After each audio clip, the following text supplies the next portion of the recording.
Hello guys! Welcome to Nancy Vlog. And for today's video I'm going to share based on my experience bakit ko pinili ko po yung spousal visa sa fiancé visa.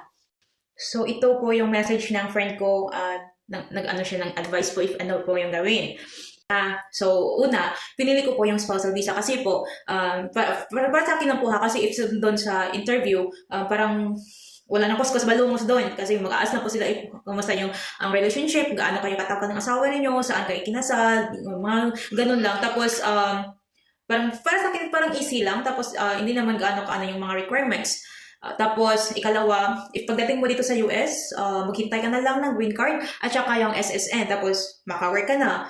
If sa fiancé visa naman po, meron silang ibigay sa inyo 90 days na ano nyo doon, para time na magpa-process, tapos pakasal dito sa US, tapos pagkatapos ng pakasal, yun, magpa-adjustment of status na naman, mag-i-report mo naman ang marriage mo doon, para makakuha ka na din ng permanent resident. Tapos yun, makakuha ka ng green card. Yun lang, para sa akin, mas easier sa akin yung spousal visa.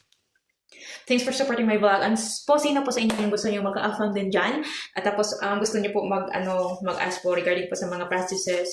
Di naman, okay lang. Para sa akin, okay lang. Sa amin, guys, is DIY lang kasi kami eh. More on ako na nag-research, then ganun. Easy lang. Tapos yung asawa ko po yung nagsisend sa kanila. Tapos ako lang nag-gather ng mga documents. I-ano ko lang sa Google Drive. Tapos dalawa kayong access. Tapos siya lang magmaniho sa pag-send. Ganun. Basta follow sa instructions lang para iwas delay. So, ganun lang. Thanks for watching my vlog, guys. Thank you!